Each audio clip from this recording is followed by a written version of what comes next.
रायगडमध्ये नगरपालिकांसाठी मतमोजणी होते। मतमोजणीच्या पार्श्वभूमीवर मोठा पोलीस बंदोबस्त तैनात करण्यात आलाय। महाडमध्ये जमावबंदी आणि संचारबंदी लागू करण्यात आली। याचाच आढावा घेतला आहे आमचे प्रतिनिधी भारत गोरेगावकर यांनी।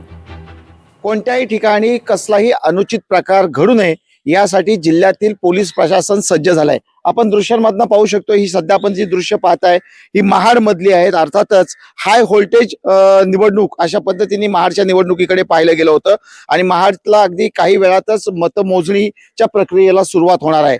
महाडमध्ये जवळपास नगर परिषद जे क्षेत्र आहे त्याच्यापासून चारही बाजूनी 500 मीटर अंतरावरती बॅरिकेड्स करण्यात आलेले आहेत। सर्वसाधारण माणसं असतील किंवा इतर कोण असतील यांना आतमध्ये कोणत्याही प्रकारचा प्रवेश दिला जात नाहीये। पार्श्वभूमी अशी होती की महाडला मतदानाच्या दिवशी राष्ट्रवादी आणि शिवसेना ह्या दोन गटांमध्ये भिडत झाली होती, हाणामारी झाली होती। पुन्हा मतमोजणीच्या दरम्यान कोणताही अनुचित प्रकार घडू नये यासाठी जिल्हा पोलिसांनी कंबर कसली असून मोठा बंदोबस्त तैनात करण्यात आलेला आहे। महाडचे पोलीस उपअधीक्षक काळे आता आपल्या सोबत आहेत, आपण त्यांच्यासोबत बातचीत करणार आहोत। साहेब, कशा पद्धतीने बंदोबस्त महाडमध्ये तैनात करण्यात आला आणि काय काळजी घेतली?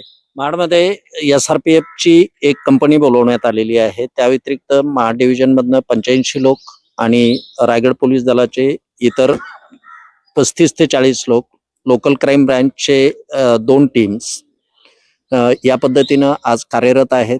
व्हिडिओ जर्नलिस्ट ओम गोरेगावकर सह भारत गोरेगावकर, लोकशाही मराठी, रायगड। लोकशाही मराठी ऐका, पहा, जागरूक रहा।